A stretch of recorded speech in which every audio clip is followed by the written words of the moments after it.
Hello and hail Einalia. Hekate and Einalia. We are joining you from her shores and her rocky cliffs that surround our home in coastal Nova Scotia on the Atlantic coast. We should say that because that's an important distinction around here is what part of coastal Nova Scotia you live in. So we live on the open Atlantic. You can see it behind us.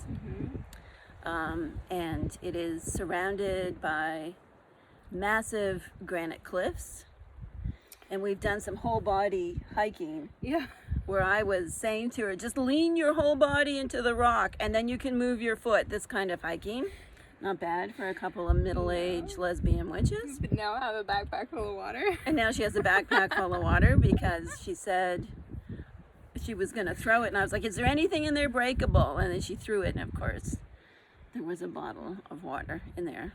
But hail Einalia. Hekate and Einalia. Okay, so we love Einalia, and we were talking the other day. We were at a different location, and I said there were some tourists there, and I said I can never not know what it's like to experience like these cliffs, this Atlantic, because my family is from about 3 hours from here. More sandy beaches down where they're from, but also a lot of this really rugged, stark, brutal, unforgiving kind of coastline. And I can never know what it's like to see it for the first time because I've known it my whole life. And then we were talking last night before we went to bed, and I said maybe that's why we've never done a talk on Einalia, because for me, this aspect of Hecate as goddess of the sea, like where we live, we're surrounded on three sides, open ocean on two sides. Well, one is a big bay, but one is the open Atlantic that way, next top Bermuda. And then behind our house, we have a lovely cove. So for me, like talking about Einalia is like talking about breathing or something, because she is just the ocean, the spirit of the ocean, the divine feminine that is the ocean is just always been a part of who I am. This is before I knew the name of Hecate or Einalia, or even that there could be something like a goddess, because I grew up in a Protestant fundamentalist religion, so even Mary was dialed down low. But I knew, I spent all of my summers running around places like this when I was a kid, and I knew that this was sacred, it was my temple, and that something, the complete opposite of what organized religion was to me. I went to church multiple times a week because I had to. I never felt sacred or connected or knew the divine feminine in the church I was raised in. I used to go to Catholic church just so I could hang out with Mary, but we'll talk about that another time. Because I've always been a pursuer of the divine feminine. And this, to me, people will say, oh, I wish there was a temple of Hecate like ancient Lagina, and that we had a place like that to go to. And I think this is it for me. This is it. And I think it doesn't need to be, I think most of us will have a this is it place. This is our temple of Hecate. And I think that's really beautiful. I think we can exist without walls. Hecate is like the earth cleaver and the liminal and the in-between and the threshold, and she's all those in-between spaces that don't know walls. Right. Okay, I've said a lot. What do you want to say? I've said a lot. So, go ahead. I was just going to say, so you're new to all this. I mean, you've lived on the ocean, you've been to the ocean, but I mean, this particular kind of stark coastal cliff granite dwelling that we do here. You and me on the rock, babe. Thanks Brandy. I grew up in a coastal state, but that was Mississippi, like the Mississippi coast. So it was very like Gulf of Mexico, like pristine, white sandy beaches. And I've lived in harbor cities. I've lived in New York, but like this is, I don't know, like look around us at these granite rocks. Like this is primordial. Like there is a power here that's hard to describe, but you can see it. You can see it in the boulders scattered around the landscape. Like it's just Yeah. Yeah. We'll do a separate video after we're done talking. Yeah. And give you more of a look around where we are. Mm-hmm. So you want to, I don't know, like it's so sacred to me, and I'm so, and I think this is really for us, it's such a sacred space. It is. Right? And it's such a part of who we are. So do you want to get a little into the history of Einalia? Because I always are curious about historical origins. Okay, so let's travel back 3,000 years or so to an ancient grumpy farmer named Hesiod, who went into his shed. I don't know, this always kind of reminds me of my Uncle Emery going into his shed sneaking cigarettes. but instead it was like he went into his little shed and maybe he smoked something other than cigarettes, and he had an experience of the divine. He had like a divine download, and that became what's known as the Theogony. And the Theogony is Theo, meaning God, Goni, which means like story or narrative. So he told the story of the gods that he channeled in his little farmer's shed. And this included our beloved Hecate. And so maybe we should backpedal a little bit. Hecate, in Hesiod's understanding, she was an old god. She was what they called a titan. Yeah. And the new gods were the Olympians. So the Olympians are Zeus, Hera, Aphrodite, kind of, sort of. Demeter, Poseidon, Persephone, Hades. But of course, they weren't entirely new. This is like new versions of them, because the Greeks borrowed most of their mythology and their religion from other cultures, because they were ardent traders, right? They traveled all around, and there's a lot of evidence for this. We won't get into that right now. So this is the story. Hesiod is telling the story of the old gods, known as the Titans, and moving towards the new gods and the explanation for the new gods, kind of. So this isn't, you should read this, first of all. It's not very long. There's translations that are public domain, so you don't have to pay anything to read it. And we didn't lug a bunch of books or anything up here in our whole body, climbing up cliffs, hiking to get here, but it's not very long. No. And there is a passage in it which I typically refer to as Hesiod's hymn to Hecate. Not technically a hymn, if we're going by strict rules, but for ease of use, I'll refer to it as Hesiod's hymn to Hecate. So he describes our beloved Hecate in detail, that she is born of Asteria, the embodiment of the stars, and Perseus, who is darkness or destruction. Yeah. So this gives us that symbolic imagery that Hecate is born of the stars and darkness. There's one thing I forgot to mention. So Hesiod, in his area of Greece, like I said, he was a farmer, but a successful farmer. Yeah. And he would have been exposed to a lot of ideas. Like he was he knew things. Like he had read. He wasn't like a literate farmer, because sometimes people, like, he knew how to write, and writing 3,000 years ago in that part of the world, it meant that you had status and power and education. Like, like not like every farmer knew how to do all of this, right? Right, and I think it's also important to note that his family had a reverence for Hecate. Right. And there's also familial connections to the part of the world that we know that there was a big center of worship of Hecate, which was ancient Caria in modern day Turkey. Turkey. Trying to remember to pronounce it correctly. And so his family had a special connection to Hecate. Hecate would have most likely been known to him as not Greek. Right, more along the lines of like a great mother goddess. And more of a great mother goddess figure. Not the later Greek version of spooky Hecate chasing around heroes who are trying to save the world Right. in, like, what is it, the Aeneid? Yeah. I guess in the Odyssey, it's Circe that does Hecate's bidding, more or less. And then Medea, you know, like those kind of Greek stories where Hecate is kind of scary and often puts challenges in the ways of Greek heroes. That's not that Hecate. This is the Hecate Great Mother Goddess figure. Yeah. So he has this beautiful description of her where he describes her as having governance over land, sea, and sky. And this is the first time, and this is why we love to come to these crossroads places. And you can see this is the origins of the crossroads imagery, because land, sea, and sky, that point of convergence, Right.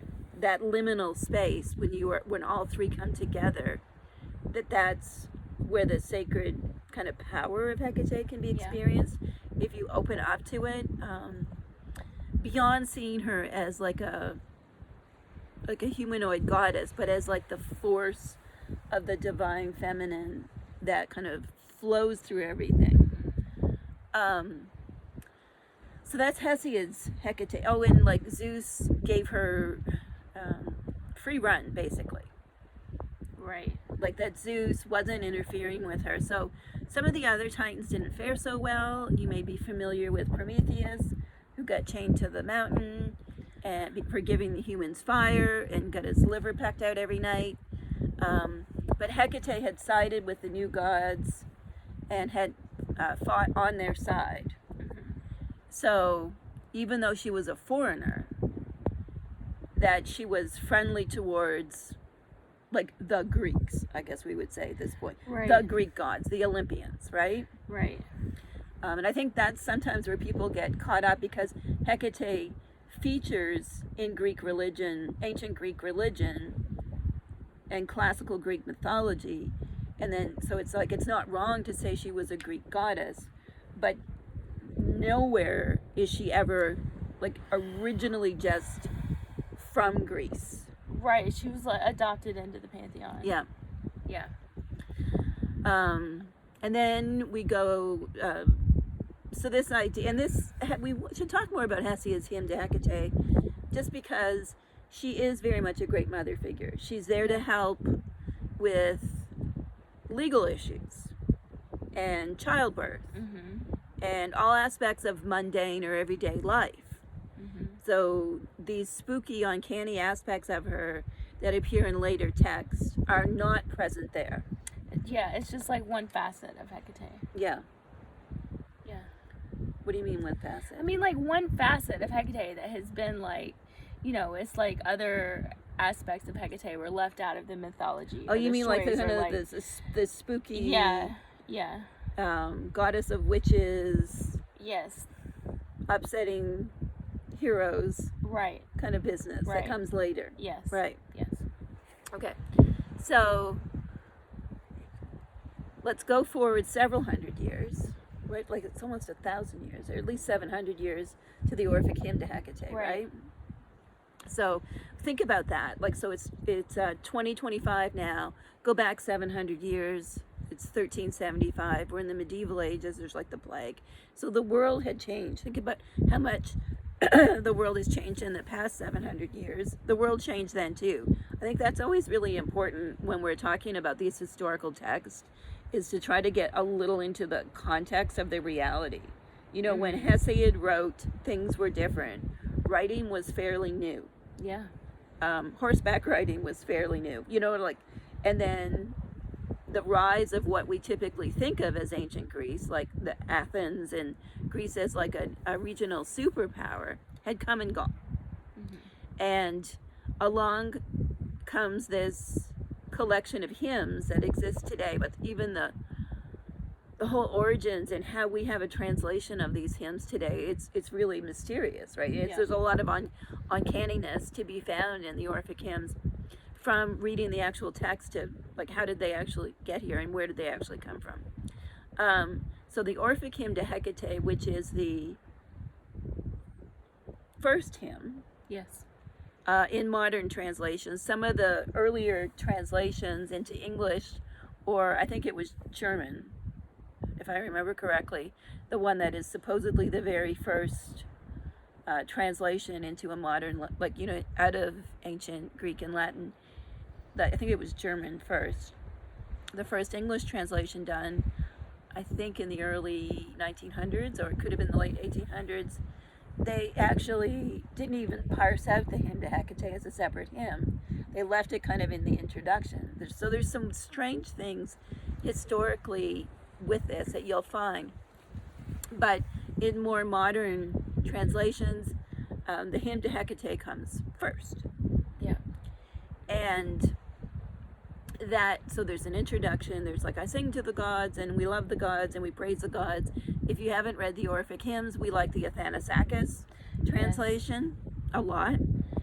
Right. What's the most popular? Thomas Taylor? Yeah, I would say Thomas Taylor. And Thomas Taylor, you can find, again, that's public domain because it's been around for like long enough, about 100 years. Mm-hmm. So you can find that online for free. You can read the whole collection of hymns, which are really quite breathtaking. Yeah, and then I think it's not something that Hecate is the first. Hecate, that Orphic hymn to Hecate being the first hymn.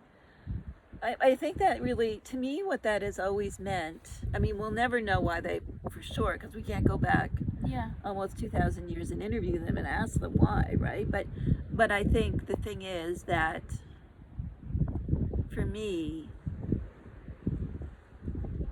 it's about her being the liminal, the space in between, the gatekeeper, the key holder, that she comes first because she is the one that can unlock all the others, all the other gods, that she is the gate, that Hecate is that gate, at least to the understanding of the Orphics. The Orphics were a mystical cult. Vegetarians, had a lot of other really virtuous or strict practices they did. Not hedonist, not Dionysian. Right. Very, very kind of, what would we call it today? Like straight edge? Or like monks. You know, they were very, Yeah. with a side dish of Sufism maybe thrown in. Yeah. Okay. So in this hymn, she is, of course, called Einalia as well. So we get one of the oldest the oldest written source about Hecate, Hesiod's Theogony, and then we get one of the last positive endorsements of Hecate and all of her powers before Christianity starts to take root, and, well, I should say Roman ideas about Hecate, and then Christianity starts to take root. But we have this beautiful, you know, she is nocturnal, she's wandering the earth, she is also of the sea, she is of the road, she is Urania, she is of the heavens. So again, like we see that this Hecate is this great mother figure that's very much of the three realms, and also, you know, it's almost like she chooses to be with us here on earth to guide us, and that she can unlock the mysteries. And also, she's here with us along our journey. Like she's a goddess that is not like on high somewhere. And even if you look in like Lagina in her cult center there, at the evidence that's coming out, the more and more you and I look at that evidence, I mean, we love the archaeology team that's doing all this work. But as we're reading these like scholarly papers, it's the same. Like Hecate was of the people. Right. Like she, you know, and I think that can be like for people who've been raised with this kind of like distant sky god waiting to smite you down, you're a sinner, blah blah blah. That this kind of mind shift to being like, yes, she is all powerful, but she doesn't need to be like on a mighty throne somewhere else. Like she's here among us. Right. That she's present, and this to me is always like, I experience this at the ocean the most. Yeah. I don't need a ritual, I don't need fancy things. Yes. I just need to, and you know, and like today it's a beautiful day, there's hardly any wind. I know you can probably hear the wind on the audio, but for up here there's hardly any wind. Right. But it's not just on beautiful days, it's also like the stormy days. I think like all of the moods of Hecate to me are expressed in the landscape and in the ocean. And so I experience like her many aspects every day. Right, that it's all circled around this, because when the storms roar, it's the terrifying, terrible goddess. And then on beautiful days today, it's like gentle Enodia or Atala helping us along our way. And the giver of life, because fishing and so on, right? Like, I think that's why Hecate has such a special connection with the fishing, because fish were part of those ancient Hecate suppers. And I think that's why, is because it was even, like those Hecate suppers come from classical Greece. But even there's that reference, that they were the what was it that, like, she would offer a good catch or take it away? Yes. Yeah. She would offer a good. So they put fish into the meal. That's and it was like a pricey fish. It'd be like me going out and getting a halibut steak or a bluefin tuna steak or something. Like, it wasn't like a can of sardines. Like, it was like red mullet. Especially, I think was we read it worth the price of 6 horses or so.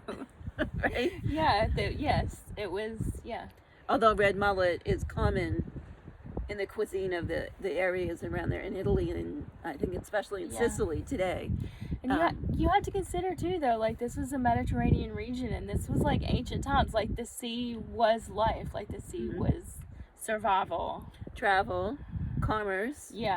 Because like we said, like, ships were how they traded.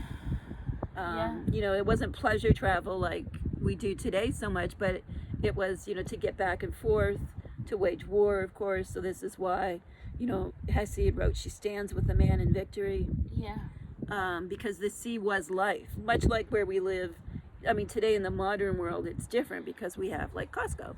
But like 100 years ago, or even how my grandmother still lived, very close to the sea, very close to the land. Like, we would eat what was caught that day. And then whatever vegetables that she managed to grow. This is not like an agricultural center here. This is not their land of Demeter, for example. Right? It's hard to grow things here. You really have to like propitiate for Demeter to be like, please make my potatoes grow. And I think being in a place like this, like, you need that sustenance. Like, this is beautiful, but it is brutal. Like you were saying, the storm's raging and just like the power of the sea. So Einalia, for me, I think of the ocean. I think of it's almost like the womb of the earth. It is like this primordial source of life. And I see Einalia, like, I think just in water. I mean, if you don't need to live by the sea to connect to Einalia. Like, I see Einalia like in the water we drink, in the blood in our veins, like Einalia, because we are ultimately of liquid, right? The ocean. And we all came from the ocean, and to the ocean we return. So how would you recommend, if someone wanted to start connecting to Einalia, and maybe let's start with someone who doesn't live next to the ocean, because I think if you live next to the ocean, I'm sorry, my hips. No, it's okay. My 57-year-old hips kind of crampy. Well, we are sitting on a big granite boulder. I think if you can, get in the water. Get in the water. Bathtub. Get in the bathtub. Take a shower. Go for a dip where you can go for a dip. Get out in the rain. Get out in the rain. Or just drink a big bottle of water. Just a big bottle of water. Because that's the life force. Water is life. Right? And I think that's the simplest thing. And you can, venerate Hekate Einalia in different ways. I don't know, like seashells and sea creatures. You wanted to set up an altar. But I think, Einalia to me really maps onto Hecate's chthonic aspect. And I was writing something yesterday, and I thought, I said, and you were hosting a Tarot Tuesday yesterday, and I was thinking, like, I think I wrote this, that chthonic literally translates to of the earth. But I believe what would be like a more accurate translation to us English speakers is of the depths. Yes. Yeah. So it's because for those who would have called her Chthoniya back 2,000 years ago, that's what it meant. And I think this is something we struggle with in the English language because we want things to be like categorical. If she is subterranean, then she cannot be oceanic. Like we always want to put these hard limits between, we want to silo things. Right. But I mean, like, do you want to talk a little bit about how they viewed the entrance to the underworld? Yeah, so in ancient Greece specifically, and other places, like they viewed the ocean as an entrance to the underworld, like the deepest depths of the ocean. Yeah, and that was where, you know, like monsters and terrible creatures, you know, like there was, I don't know, how do you, the deepest depths, like the big, right, the unknown, the greatest mysteries. And going down into the cave, you know, if we look at the caves at Eleusis, it's like, well, that is not an oceanic cave, but part of the ritual, the first ritual, the catharsis component of the ritual cycle, that was the mysteries at Eleusis, they had to go into the sea. Yeah. Right? Yeah. You know, so there's always that element of, if you are going into the underworld journey, the journey within to be reborn, which of course Eleusis was a ritual series, but that ultimately it was about personal transformation. Right. You know, you got to go to the sea first. Yes. Right? You've got to be cleansed. And you see this in religious practices around the world, right? Like Christianity and baptism. You know, so there's this idea that water is sacred. Yeah. And we're just a couple of witches here talking about, for us, it is the wild, wild ocean. That is our baptism. That is our sacred space. That is everything to us. And if you're interested about underworld entrances that are by the sea and associated with water, there's like Pluto's, if you Google Pluto's cave, or Pluto's entrance, or Pluto's entrance to hell, they've done some really cool archaeology, and there's this beautiful gate to hell, again, Christian interpretation of things, that you can see, and it's, you know, it is in the water. So there was this, what is chthonic, it's also like Einalia, in that it's of the depths. Like, you've got to get all the way down, and yes, there are monsters down there, but you've got to go in there, you've got to face your own shadows, face your own fears. And that kind of references back, you know, about what I was saying earlier, kind of in a lighter tone, about, you know, how later stories involving Hecate, she kind of is the one who can give a challenge, or sometimes like rescues a woman who's been shamed. Like, her role in these kind of hero stories. But it's also, it's like, you got to go into the sea. Hecate brings you the challenge so you can overcome it.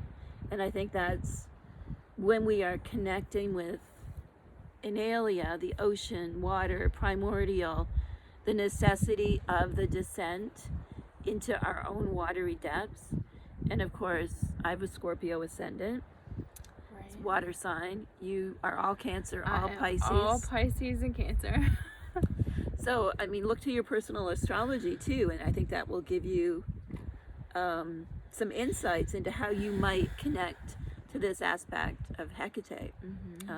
Because, you know, just to bring in for a moment, Urania, like whether it's Hesiod or in the Orphic hymns, you know, that's referencing her as celestial, and also to them it would have been deeply connected with astrology. Right. Because astrology was part of spirituality, it was part of everyday life.